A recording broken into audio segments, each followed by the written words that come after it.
Est-ce qu'on est reparti pour parler du film le plus attendu de l'année? Je crois bien que oui. C'est vous dire le nombre de belles choses à traiter, alors qu'on a seulement accès au trailer du film ainsi que quelques TV spots de plus en plus nombreux. Et qu'est-ce qu'un film Spider-Man aujourd'hui? Sans plusieurs références à Tony Stark? Car oui, que ce soit Homecoming ou Far From Home, Tony a toujours été là d'une manière ou d'une autre, chose qui ne semble pas changer pour ce No Way Home très attendu, l'occasion pour nous d'analyser et théoriser sur quelques nouvelles images qui impliquent, entre autres, nanotechnologie d'un côté ou arc réacteur de Tony Stark de l'autre. Même que vous allez être surpris des révélations. Sortez vos costumes de super-héros, installez-vous confortablement et explosez le pouce bleu avec le gant de l'infini. Je suis Hirosef et aujourd'hui, on parle de la place de la tech de Tony Stark dans Spider-Man No Way Home.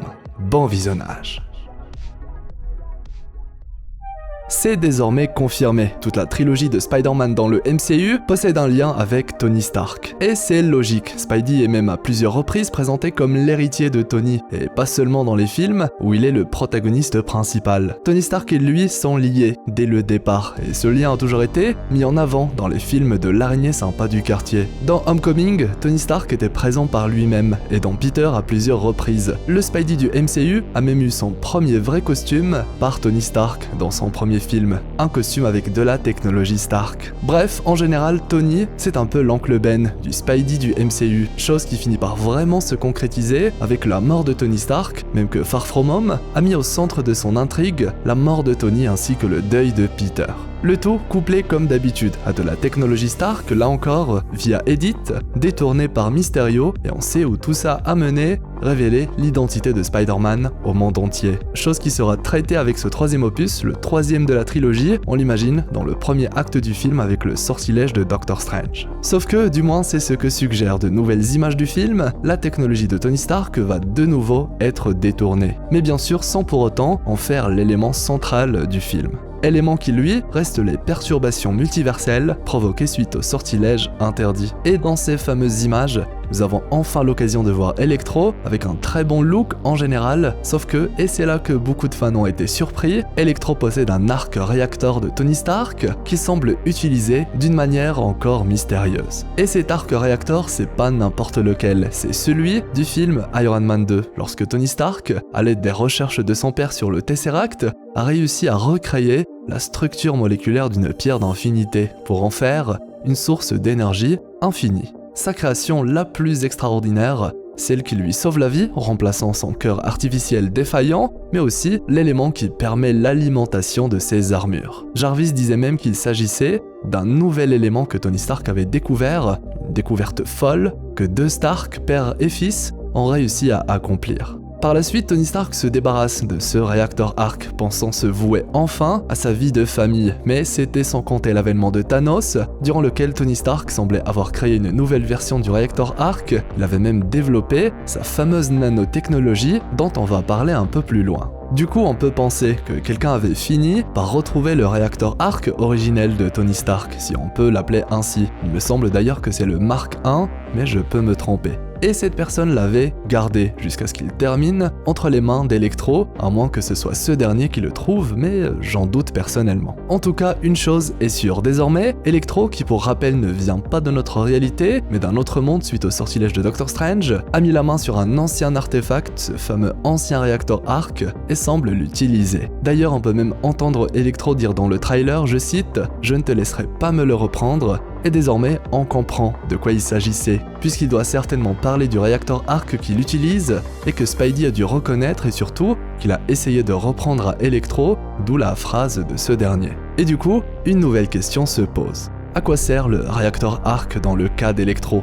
Eh bien déjà on sait que ce dernier vient d'un autre monde, d'un monde où il n'était lui-même qu'une énergie pure, et où il était capable de projeter de l'électricité dont il était la source. Ici, on le retrouve sous une forme différente, une forme humaine, et surtout il semble avoir réussi, d'une manière inconnue, à contrôler toute l'énergie qu'il crée avec son corps, contrairement à avant, ce qui lui permet de garder une apparence humaine, quelque chose qu'il a pu justement mettre en place avec l'arc réacteur, qui, souvenez-vous, est à la fois une source d'énergie, mais également le moyen de la contenir. Et oui, Tony Stark pouvait par exemple recevoir de grandes décharges de Thor, les emmagasiner et les redistribuer en puissance de feu. Bref, le réacteur arc de Tony pourrait être l'élément qui permet à Electro Electro de ne plus être soumis à son trop-plein de pouvoir, mais plutôt de le canaliser, le contrôler, et de pouvoir enfin avoir une apparence humaine. Ce qui explique pourquoi il ne souhaite pas que Spidey récupère l'artefact, désormais bien trop précieux à ses yeux. En plus d'être un très bon moyen de mettre en avant un élément lié à Tony Stark,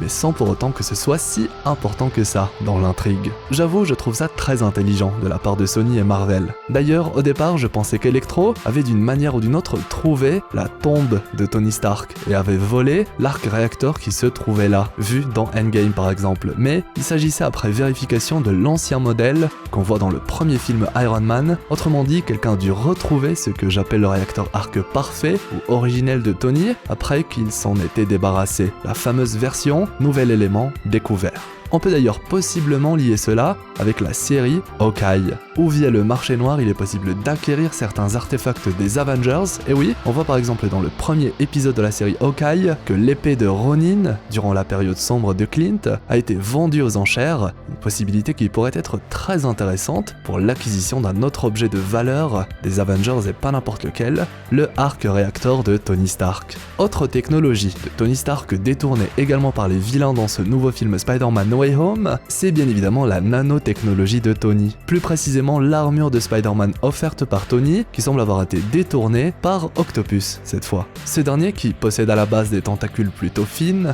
et de couleur grise, se retrouve dans certaines images avec des bras plus costauds et même ornés de rouge et de doré. Les fameuses couleurs de l'armure de Spider-Man. Dans un autre plan particulier, on peut même voir ce qui semble être Octopus en train d'assimiler la technologie de l'armure dans ses bras mécaniques, comme s'il était capable de voler la nanotech de l'armure, laissant Spidey sans protection. On peut d'ailleurs voir que Peter possède une armure incomplète avec certains endroits sans protection, il renvoie même la partie de l'armure qui protège son visage vers son torse pour se protéger d'une attaque. Preuve qu'Octopus est en train de petit à petit voler l'armure de Spidey, un pouvoir qui, j'en ai déjà un petit peu parlé, pourrait être propre aux bras d'Octopus, qui sont dotés de conscience et qui par conséquent peuvent entrer en contact avec tout type de machine, pourquoi pas l'armure, la retourner contre son utilisateur et même assimiler ses propriétés. Ici, les bras se renforcent grâce à l'armure de Spidey, ce qui le pousse plus tard dans le film, toujours d'après le trailer, à opter pour un costume plus classique, probablement en tissu, on peut même voir un modèle noir orné d'or ou un autre rouge et doré, probablement le costume du combat final.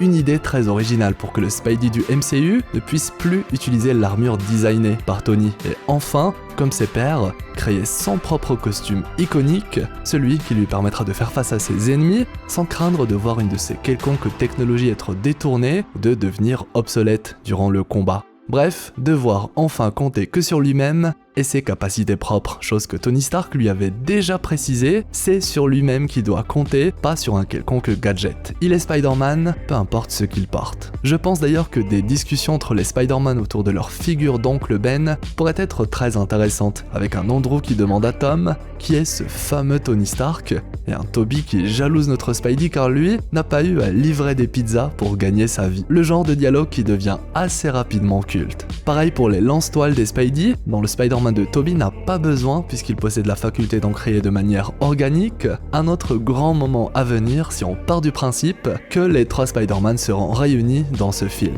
En tout cas personnellement, j'y crois. Et j'ai hâte de voir comment la technologie de Tony Stark va encore jouer un rôle dans un nouveau film Spider-Man MCU. Qui sait, le bouffon vert va peut-être lui aussi, à l'image d'Electro ou Octopus, acquérir une technologie en rapport avec Tony, de quoi devenir plus puissant, plus dangereux, et ça, c'est beau. Qui sait, d'autres surprises seront peut-être révélées autour de Tony Stark. Pour ma part, j'ai hâte de découvrir comment les super vilains du multivers, comme ils les appellent dans le trailer, vont vraiment mettre la main sur la tech de Tony et également comment ils vont devenir plus puissants, de quoi pousser inévitablement Doctor Strange et Spidey à chercher de l'aide, de quoi découler sur l'arrivée ô combien attendue des autres Spider-Man. Dites-moi selon vous, si en plus des Spider-Man, vous pensez qu'on va voir débarquer d'autres personnages comme Daredevil, l'avocat le plus badass qui existe, Miles Morales, ou encore le Caïd, qui selon certaines folles théories, serait celui qui permet aux vilains du film d'acquérir la tech de Tony, et je suis d'ailleurs très curieux de savoir ce que pour vous vont montrer les scènes post-génériques du film, qui à mon avis vont être très importantes. À vos claviers, l'espace commentaire est là pour ça.